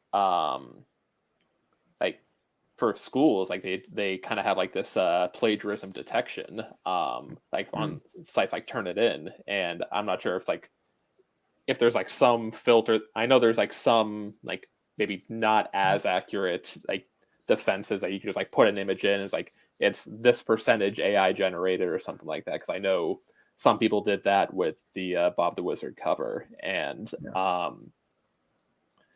like some implementation of that, like even if like the SPFBO cover contest comes back, whether it's run by Mark or it's run by like some third party who like maybe is or isn't affiliated with SPFBO or something, and have like this like AI detection, whatever, like website software, whatever, as well as like a panel of like actual artists. I mean that would probably go a long way to like kind of deterring this a little bit, even if it's just kind of baby steps until some more reliable system is in place, right? Yeah. Sadir, maybe you can tell your artist friends, like they can volunteer themselves for Mark. Be like, hey, we will be, because there's already the question of like, there's the yes, no, and the don't know question for all artwork. So maybe because Mark can easily pull up all the covers that are, or just go basically have them look at all 300 covers, because that shouldn't take that much time. Like, okay, this one, and this one, or like these are dicey, especially amongst the ones which are said, no, these are not AI, because they only need to look at all the no and don't know covers. They don't need to look at the yes cover. So yeah, I mean, I can absolutely do that if that is something that would be wanted for sure, because like it is that fast for them to spot those things, so it wouldn't take too much time. And it's, I mean, and it's sad if the cover competition goes away. It really is. I think I'm telling you, buy a beer at BristolCon for Mark, and then just unload this idea to him, because once he's loaded on the beer, he'll be like, okay, he'll be a little bit more happy. You can be like, okay, because right now I can tell you he was pissed at everybody just of course throwing stuff onto the of course, totally understandable. But like, BristolCon in October, if I go, I should probably go. Joao, you're coming to BristolCon. If I'm going, you need to be there as well, okay? Because you live in England, okay? No excuses. Yeah, we'll tag team Mark Lawrence and be like trying to bring the cover competition back. Yeah. I can only tell you that everybody will be just thanking you for that. They'll be buying you the beers and alcohol later on for making you do that. I wish I did drink, but I don't, so I'm not interested. But it's okay. I just so I can do that. You can give them to Joao. Yeah. Joao will take it all for you. He'll take it all for himself. Yeah, exactly. I'll take it on my shoulders to do that. Yeah. All right, I'm going to shift to a little bit less of a less stressful topic, and I want to ask you all, how are you all coping? Because it's early days. It's literally been just 8 days with the competition opening. We had maybe one semi-finalist posted, maybe Esme being Esme. She's just reviewing stuff as quickly as possible. But I just want to hear from you all, and maybe you can talk. Maybe some newbies, other people who might hear from you all, like how are you coping with the anxiety? Because I'm pretty sure there's anxiety of like what's going to happen, because I know two of you, Joe and I believe Joao, you are in the same group with Weatherwax Report. Michael, you're with Bookborn, which is again a collection of you booktubers, and Sadir, you're with Fantasy Faction, literally one of the oldest blogs since the inception of this contest. So just want to hear from you all about what do you all do? Would you stalk the judges? Do you stalk Facebook? Just some thoughts. So I'm feeling much better now than I was earlier in the week, because Esme's reviewed my book already, and I know I'm at least surviving the first cuts. So I feel much better now. very well deserved. I mean, Yeah. But it was definitely a big relief. Like when because like Joao, I think you and James Doolin like shared it in Discord, and like I was like just getting out of the gym, and like all I see was "Well done, Joe." I was like, "What the fuck is this?" And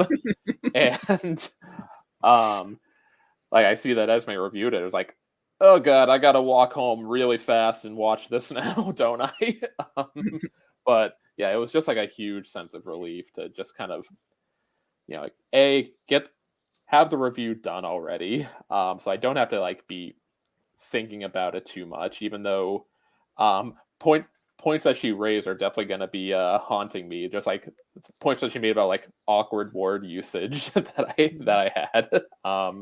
But yeah, no, it's good to know that I survived, that I lived to SPFBO another day at least. So and now I can just kind of watch all the other reviews trickle in, and like root on like some of my other friends who are in this, and see how everything's going for them. So We envy you, Joe. The rest of us. yeah, like however long it takes, because I know Esme is like faster than everybody else. I don't know how quick her partner is, but like at the very least we should know like the weather. I feel like we should know like the weather wax results like much sooner than everyone else. Yeah. So I believe Fantasy Faction will drop one like article or blog post a month, where they will cut 5 books. So it's like once a month leading up to the deadline, I guess. So it's gonna be slow, and it's gonna be like a heart attack moment once at least every month that I can look forward to, because I know Esme. I think she said that she's announcing like a cut per day next week or something like that. Holy moly. So, Monday to Friday. Moly. Yeah, she's swinging her sword. It's gonna be a bloodbath. Yeah, I know she's DNF'd like half of the books she's read so far. So what? Really? Yeah, like when she was on like book 17, I think she tweeted that she had DNF'd like 9 of them. Whoa. Okay. So well, yeah. No pressure, Joao. No pressure at all. How you doing, buddy? You doing okay over there? You cannot see the sweat, but there's actually like a drop of sweat just running down my forehead. No, but I mean, it's like I'm just trying to embrace the chaos, because she has this very particular way of reviewing and just like reading really quick. And she kind of likes the chaos of like teasing and then just kind of like doing something completely chaotic. And I really love that, actually. Yeah. And it's like part of me, it's like, okay, if I'm going to get cut, I'd rather get cut early on, because I don't have to think about it anymore. I can just move on. But then I also really enjoy being a part of the community. It's like the later I get cut, the longer I can stay in the community and like kind of be hopeful and be among the hopefuls in a way. Yeah. So it's like a combination of the two. So it's like I have no idea what to expect. Like I'm hoping for the best, but honestly no idea at all what to expect.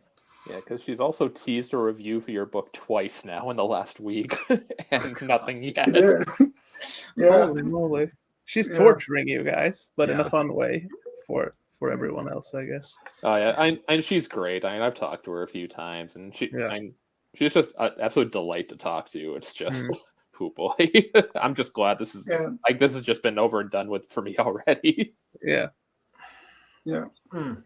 I'm in Andrew's Wizardly Reads for my like small group, and it's like a daily battle. It's like a daily battle for me. I'm like, I'll watch like some of his and like his YouTube videos. It's like, what are his tastes? The guy is slippery. His tastes are so slippery. I'm like, wait, he likes it, but not that. And then he DNF this, but not this. I'm just like, I don't know what's gonna happen. I'm like, so one day I'm like, oh my god, he's gonna hate it. I was like, it's too long. The plots don't come together as much as he probably wants. It's like it's grimdark at times. And then I'm like, wait, but he loved this, and I'm like, it could do well. It could do really well. So it's like I'm down in those trenches. I'm down in my own brain grooves, going deep, trying to like like to psych myself back out of the manic mode that I get into. And you know, I don't know what will happen. He has said he's going to wait until, I know he's reading my book this month. He has declared it. He actually, so Okay. but he's also going to wait, he said, to like announce. I honestly think he said 5 months, the first 5 months, but I don't know. Maybe I misheard him. I was like, oh damn. He's like, I'm going to hold everybody in tension. That's what he said. No, because I think he's part of Bookbond's group, so he has to give her a finalist because she needs to read all 5 finalists. So she will select the, each of them will, like 5 people will be select like a semi-finalist, and she will read the semi-finalists and then select a finalist. So I think maybe he was joking because he cannot wait 5 months. Bookbond will literally be hounding him like, you need to give me a book. Yeah, she needs time to read the books, right? Yep. So he can, okay. Yeah. Okay. Does anybody know if they do like a second? I just wish 2 people. That would make me feel like a little safer. I'm like, because if one, it's a long book. It's like the 5th or 6th longest book in the competition. So if I can tell you what Fantasy Book Critic does, like, even though we divide them into mini lots, if one of us likes something else from somebody else's lot and that got cut, we will read that and be like, okay, no, I like this one. I'm going to put this forward. So I'm thinking maybe Bookbond still has veto power over all of them. So if she feels like, hey, maybe I like that book in your lot and you didn't like it, but let me read it and give it a shot. So that can happen. There's also the same safety net. There's that too. Sorry. That's what I'm hoping for, because she's given Joe Abercrombie books 5 stars left and right on her Instagram. And I'm like, that's the one that people like to compare it to the most. So like, please get into her hands. That's like my hope and my prayer. But honestly, it's already been so awesome. So I'm like, I'm not chill with getting cut, but I wanted to say I'm chill with getting cut, but I'm not at all. No, it's such a weird, what's the word I'm looking for? Like, you're caught in between 2 states, right? Like, it's so fun just being involved, and like engaging and interacting with everyone, but at the same time, like, you're so scared that you're going to get cut immediately, in the first round, and then it's going to be over for you. And then it's like the competition is going to take another year, basically, right? So I don't get left out. Yeah, right. I don't want to get left out. Yeah, it's going to be looking from the sidelines. Yeah, I don't know how Fantasy Faction does it. I know they have a really big team, like 7 or 8 people at least, and I don't know if they divided the books between them or if all of them read everything. I think I know Julia Kitweria Sarasari, she's part of Fantasy Faction, and I think GR Matthews is judging. So I think they divide into groups and they read some, like, not everybody reads everything, but everybody reads most of it, and then they kind of just score it, and then they push books forward. I think that's what happens with them. Okay. That's why they take a little bit longer, because I think most people read most of the books. So at least one book gets, to Michael's point, one book at least gets seen by 2 or more people. So that's why if it doesn't strike for some reason for one person, it doesn't get just thrown out. Everybody else will be like, okay, no, there's something in this. You didn't like it, but we liked it, so let's at least push it forward. Or I like that approach. I like that approach. I have to say, yeah. So a fun fact: all of you actually are, kind of in a way blessed. I told Sadir about this last year, but I have a theory that the cover contest is kind of like a bad mojo for your book in the contest. If you look back at all the cover contests since last 2016, okay, Joao, don't worry. This is only for the number 1 winner. This is only for the number 1 winner, not for the number 2 winner.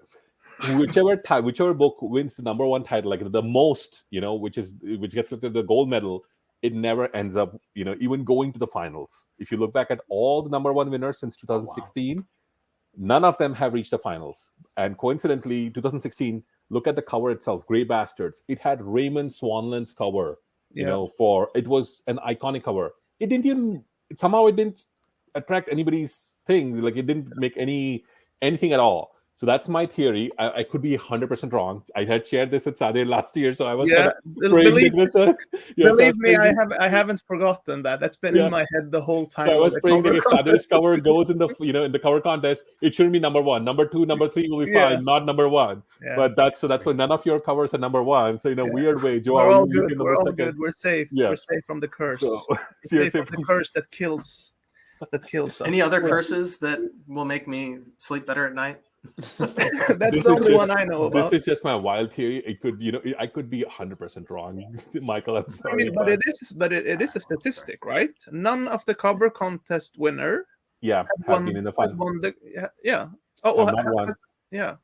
I've not even reached the finals, if I'm not wrong. Especially the blogger judges covers. I don't know what the general population covers, but none of the blogger judges '1 pick has never reached the finals at all. Yeah. So in a weird way, you guys are all good to go. Yeah. For some reason. Oh, sorry, Michael. Go ahead. I was gonna change the subject with a question. Oh, okay. I was just saying that for some reason last night, maybe anticipation for this conversation, it just struck me like how crazy it is that only 10 books are gonna make it to the finals. For some reason I went to Zach Argyle's website, and just looked through all of the books, and like there's so many books that look so good, and I'm like, how the heck, like only 10 will make it in the end, like.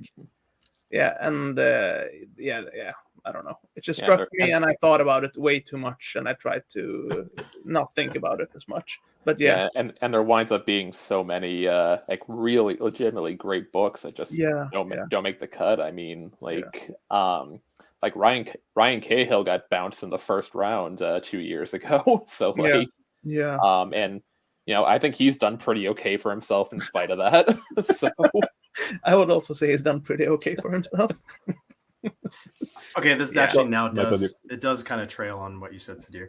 I'm just curious, has anybody else lost a little bit of sleep over this, or had I've been having really probably once or twice a week since the competition happened, just restless sleep where I'm kind of vaguely aware of thinking about my book. Like I had one night where I dreamed that Andrew from Andrew's Wizardly Reads had cut my book in front of a crowd of people 4 times. Like I had the dream 4 times that night, and it said why. And I just kept going, man, it's such good competition in this group. Man, it's just, the group is so good. And that's why. It was like every book he read besides mine was so incredible. And then I had one dream in that same cluster of dreams where I had advanced to the next round. But it's just like 1 to 2 nights a week where I'm just having these back and forths in my sleep. Man. That hasn't happened yet, but it might now because you talked about it. So now it might enter our dreams. Might enter our dreams as well now. I incepted you all. Yeah. Yeah, I haven't had any weird dreams like that. My weird dreams over the last week there's been 2 or 3 separate dreams of me being mugged in the street, and I'm not sure if there's any sort of hidden correlation to SPFBO, but maybe there is. Who knows? It's only happened in the last week, so. I'm one of those weird people who doesn't remember their dreams ever, so I couldn't tell you. Oh, okay. In this regard, Joao, that's a good thing, right? Because if you had a bad dream, then you wouldn't remember it. So that's a plus. Yeah. So I had another follow-up question to this question because we just posted it by Michael. If you all had to choose one book which you think will win the competition or at least will make the finals, what would it be? And you cannot choose any of others. You can choose your own, but you cannot choose any of the other people present in this chat. Are we choosing the winner or who goes to the finals? Okay, let's then do 2. Let's do one which you think will win and one which you think will reach the finals. Go ahead, Michael. I think that. So my 2 front runners for the finals would be Sienna Frost's Obsidian Awakening, just based on the sheer success of the book so far, and that it kind of is like a cross, like a intersectional genre, with a lot of different moving bits. And then the other, A.R. Witham's Legends of Blackjack is very succinct, very well written, and I think it could just really appeal to a lot of the judges. Which one of those do you think will win? Which one? So both of them are making the finals, but which one do you think will win, according to you? Which one is the winner, according to you? I think Legends of Blackjack. Okay. I also think you'll potentially see Cold West. It depends on in the finals. It depends on. I just listened to it on audiobook, and there was a lot to like about it. And then there was, I only had 1 or 2 gripes, but other than that, I was like, is good. It really depends on who the reviewer yeah. is that lands that one. Yeah. But those are three that I could see. That was the one book when I opened the whole thing. There's so many incredible books in this competition this year, but I was like, Cold West, oh shit. And maybe it's because I love Westerns, but that one made me go, oh shit. Like it was gonna be like a mine and his at the end. I don't know. some reason that's the thought, but Yeah. Joao, you've been silent. Why don't you go next? Yeah, I think it's. I was thinking about the Alec Hudson book. What's it called? The Zorg something Zorg. Book of Zog. Yeah, and I think my reason for that is that I think, just as we saw from the SPFBO 8, I think reviewers are kind of looking for something a bit different now than they were when like just a few years ago, and I think they kind of want something that's a bit more out of the box and a bit more, not necessarily cozy fantasy, but if you look at the concept of that book and what the blurb says, it's almost like it was made to win SPFBO in terms of like what the trends have been in the past few years. And I think it could do really well. Like obviously I haven't read the book, so I don't know if it's a good quality book, but Alec Hudson is like a massively successful author. So I believe he's not gonna put out a subpar book in any way. And the cover looks pretty decent, and at least it catches your eye. So I think he has a good chance of winning. I would say like it might be a choice that's out of the box, but I would probably put my money on that. Good choice. I have read that. It's fun. It's like I read it in an entire afternoon last year. It's a lot of fun, and Zogrus as the main protagonist. It's of course a Lovecraftian horror, but it doesn't know it's a Lovecraftian horror, and so it decides to be more likable. It's really a charming book, but it's also, it depends on whom it lands with, because I know people who are like, yeah, there's too much genre mixing, and they don't want that because there's some really funny things happening in it. All right, Sadir, Joe, who wants to go next? Joe, you got something? I'm still racking my brain here, trying to. Yeah, like as far as what will win, I don't know. Like I'm just basing off of what I've already read, but I can't say Sadir because I did really really love The Crew. But I've been saying like my favorites that are in this competition, those I read were The Crew and The Last Ranger by J.D.L. Rosell. And I mean that was a fantastic read. I really really like that. I mean, as far as like what might win, I mean, just based on what I've heard of it, and kind of like controversy aside with everything surrounding it, but like Bob the Wizard is supposedly like a phenomenal read. And yeah, it's been on my list like even before like everything kind of blew up around it. But I've heard nothing but great things about it, so I think that might be a strong contender based on everything I've heard. All right, Sadir, you're Okay. up.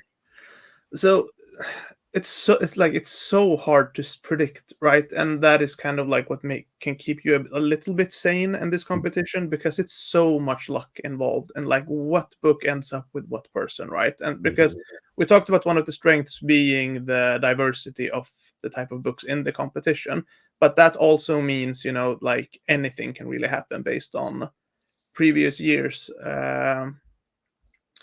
So I'm trying to decide if like a book with like a more broad mass market appeal, but then you have Ryan Cahill, you know, who writes classic fantasy, you know, who became a superstar, but he was cut in the first round. So then that like logic doesn't really apply. And I'm stalling for time here because I have a theory for that also. If you guys want to hear that. Yes, we do. Yes, we do. So Fantasy Faction, I love them, but they have cut two of my favorite books. Well, two books which I thought were sure to win the contest. In the very first year, 2015, they chose Michael McClung, you know, obviously as their finalist, but they also had James Islington's A Shadow of What Was Lost because it was originally, you know, self-published.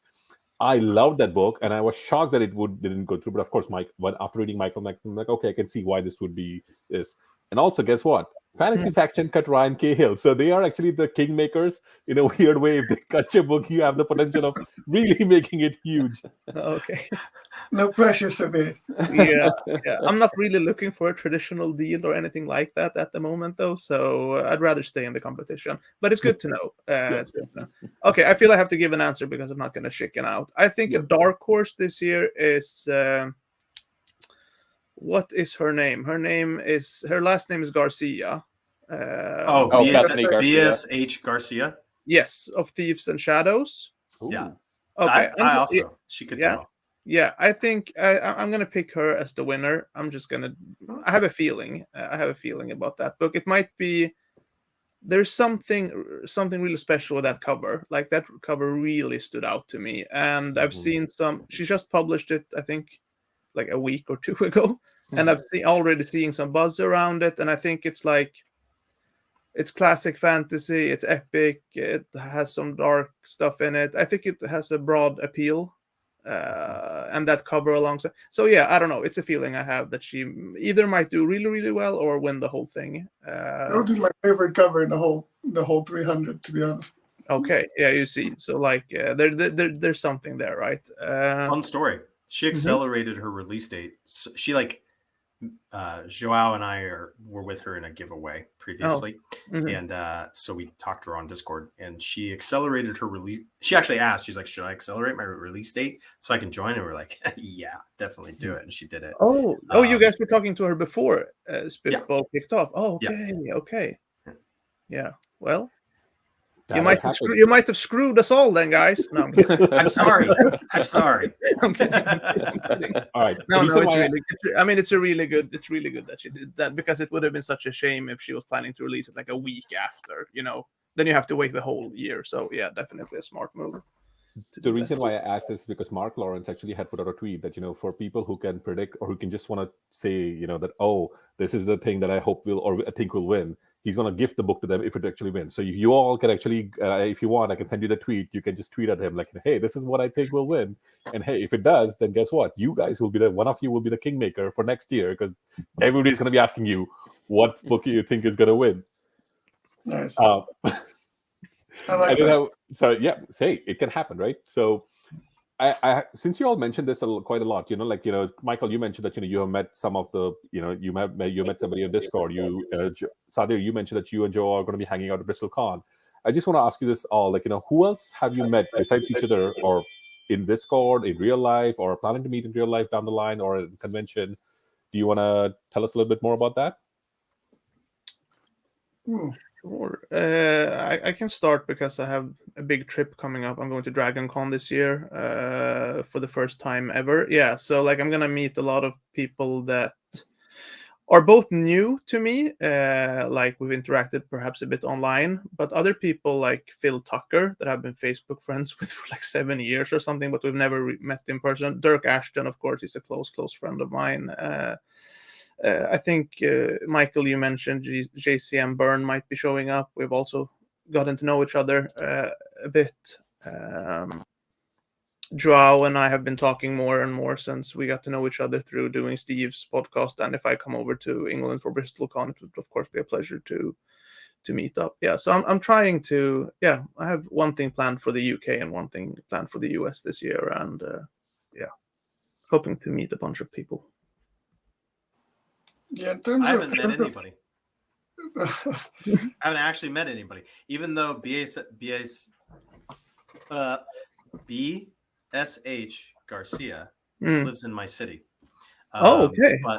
But I haven't met any, and I think she's moving soon. So who knows if I'll actually meet her before she goes? But I have actually not met a single person that I can think of in any of my Discord interactions or Twitters or any of that. Nobody. I've met a couple fans. That's it. Oh, that's cool. But no other authors. Yeah. But I'll meet Sadir at Dragon Con and hopefully some others. For sure. Me too. Yeah. Nice. Yeah, for me it's been I've been online around the book community for a long time, but because before about a year ago, I was mostly still trying to pursue traditional publishing. And so a lot of my older friends in the community are people who are still trying to pursue traditional publishing.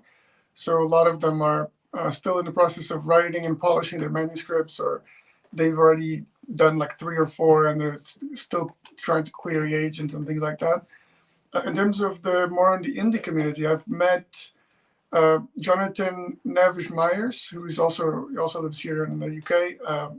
I met him the other day. And I also met, who else did I meet recently? I met Gregor Kontaxis, who's also a SPFBO contestant, who also lives here in London. And I think in terms of face-to-face, I think that's the only ones I've met so far. Yeah. Yeah, I have also not met anybody, so Michael and I are in the same boat.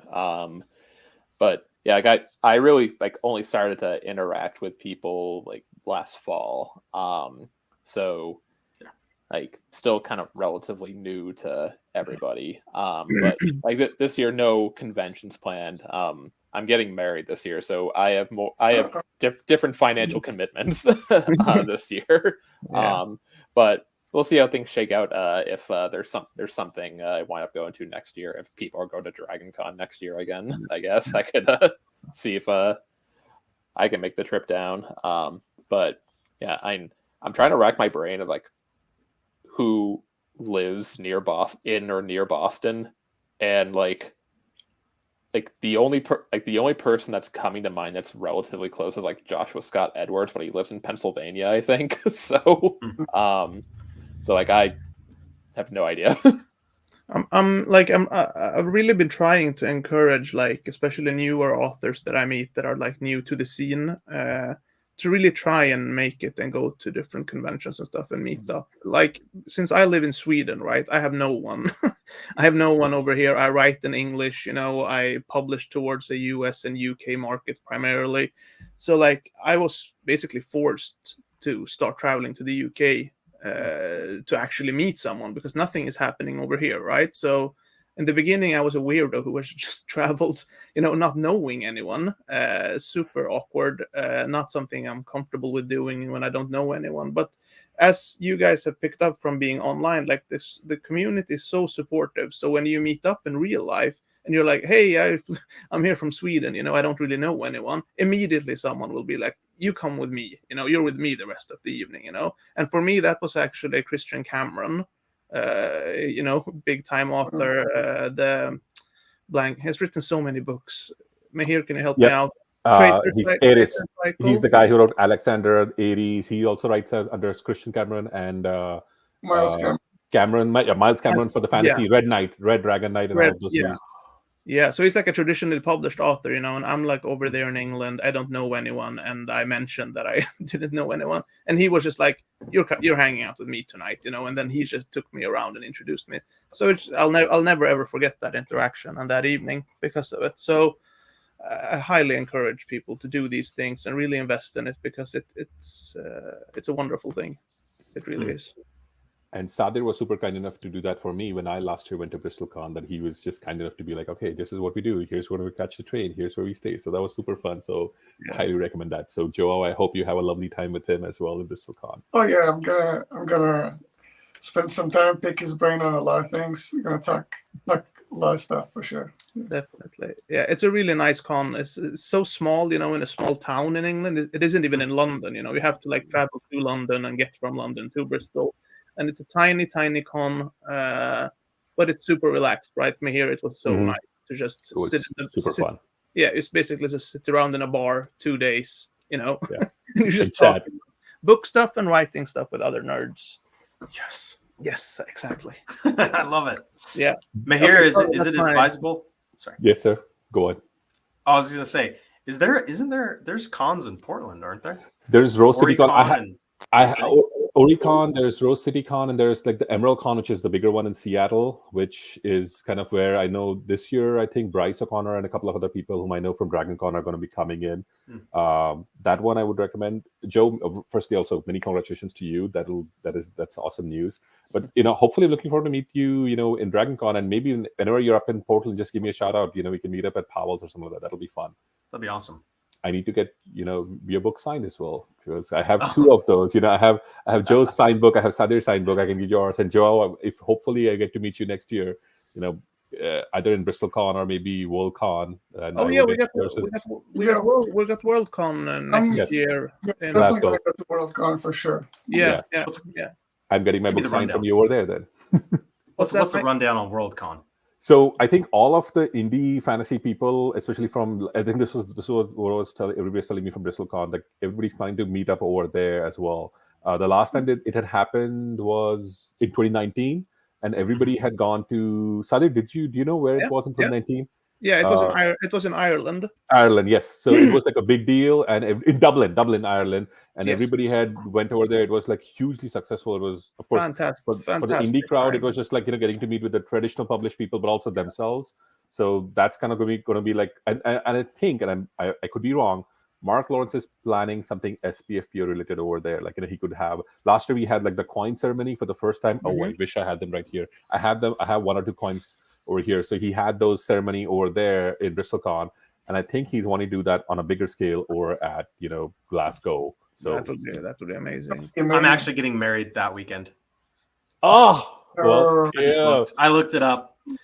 I was going to Burning Man the week of Dragon Con too, but then we canceled our Burning Man plans and I went to Dragon Con. And now I'm looking at Worldcon like, this sounds so great. And then I'm like, freaking getting married that weekend. You have more important That's all right, matters than weekend. Yeah. It's kind of hard to postpone something like that because it's like, on. But honey, just think, I could go to a convention instead. It'll be so much fun. She could come. We could All the go. way It outside could of be our Just do your pre-honeymoon. wedding there. Yeah.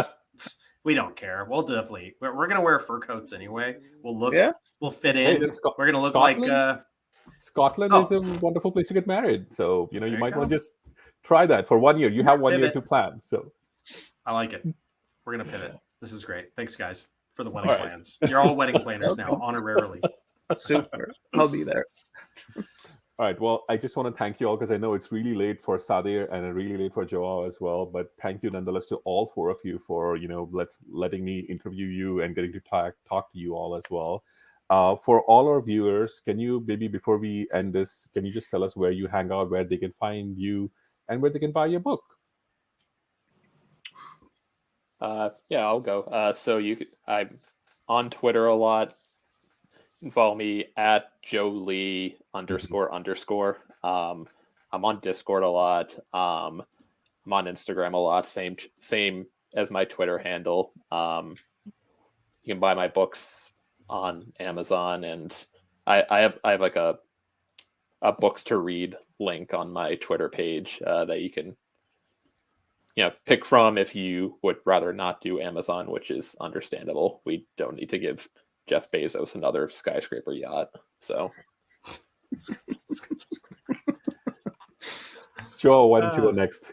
Yeah, so I'm basically lurking everywhere on pretty much every social media platform to the best of my abilities.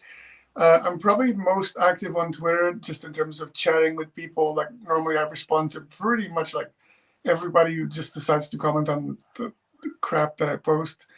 I really try to respond to everyone. It's where I'm most active, but I also check my Instagram pretty often.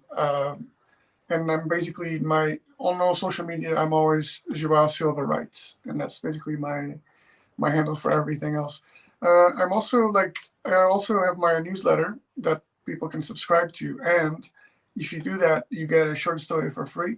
Yay! You can also buy my book pretty much everywhere as well in paperback, and on Kindle if you just want to buy the ebook. It's only 99 cents. Perfect. Thank you, Joao. Sadir, what about you? I'm mostly active on Twitter at Sadir Samir. I also have Facebook. That's kind of more private, but I'm kind of open to adding people from the SFF community if they want to add me for whatever reason. I don't have Instagram though.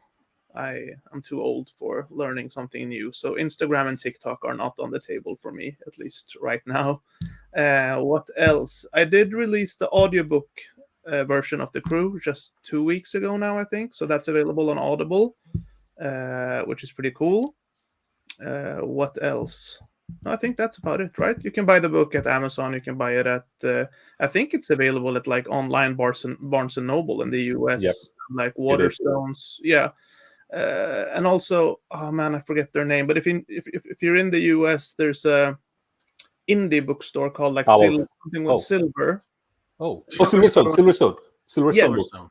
Yeah. Yes, that's an amazing indie bookstore in the US that people seem to love, and they package their books really nice, and they have the little robot mascot thing. And if I lived in the US, I would buy all my books from them, honestly. But like shipping over to Sweden, just that wouldn't make any sense. Yeah, that's me. Michael, what about you, sir? So my book is also in paperback and hardback at Silverstone Books if you'd like to purchase it there. It's also on Amazon if you'd like to buy Jeff Bezos a skyscraper yacht. This is what it looks like. We've got The Price of Power, and you can see my name here in the chat, Michael Michel. So if you want to find me on Twitter, you type in that name, but there's 2 underscores between Michael and Michel. That gets everybody. Nobody can find me on Twitter. So Michael, 2 underscores, Michel. And that's at Twitter. I'm also on Instagram, Michael Michel Author. And if you want a free copy of my prequel novella, War Song, the cover by the amazing Thomas Duchek, then you just have to sign up for my newsletter and you'll get the free e-copy of that as well. Nope, no recommended reading order yet, though some of the readers who read The Price of Power first are saying the War Song hits harder if you've read that first, but I don't think it matters that much. So, yeah, it's called Google. You can just search any of us. Well, thank you for mentioning. A little condescension there for everybody at the end. After doing all the reading, they can be like, now you can Google it, right? Yeah. I feel like I should have also mentioned I also have a newsletter, and you can also get a novella for signing up for it. Pale Night, Red Fields. It's like 400 years before the Bleeding Stone. It's not required reading material. It's more supplementary, but people like it. Esme Rosalind really liked it, and she's good at destroying your TBR or making it too heavy or whatever is the right wording for that. She loved it, so there's the endorsement that you need. Yes. And shout out for Esme. Yeah, Sorry, I also have a newsletter, but I don't give anything away. So you get nothing from joining my newsletter. How about that? You get nothing. No, what you do get is you get some original artwork that I actually do for every single banner that I send out in my newsletter, and those are exclusive to newsletter followers. They're really bad. I'm not good at drawing at all, so it's more of a joke, really. But that's what I'm offering at the moment because I've been too lazy to write a proper short story to entice people. So, but yeah, if you want to, you're welcome. I will be adding all of your links below in our YouTube channel, but especially the mentions of the newsletters, because I am on at least on Jolie's one and I'm on Sadir's one. Joao, I'm not on yours. Michael, I'm going to correct, but for Michael and Joao, I'm going to correct my mistake after this interview. I'm going to subscribe because it's always helpful. Yeah. But nevertheless, thank you so much to all of you for your time today. I know for Joao and Sadir, it's getting really late, but even for Joe and Michael, it's in the middle of the day. Thank you to all of you again for your time, for listening to my questions, and for answering, and for keeping this so much fun. Thank you. Thanks for having us. Yeah, it was great meeting all of you guys face to face. Yeah, likewise. Likewise. Yeah. All right. Hopefully see you all at Dragon Con. Yes, at Dragon Con, and definitely next year as well. All right. Yeah. Bye, everybody. All right. Bye-bye. Bye. See you guys.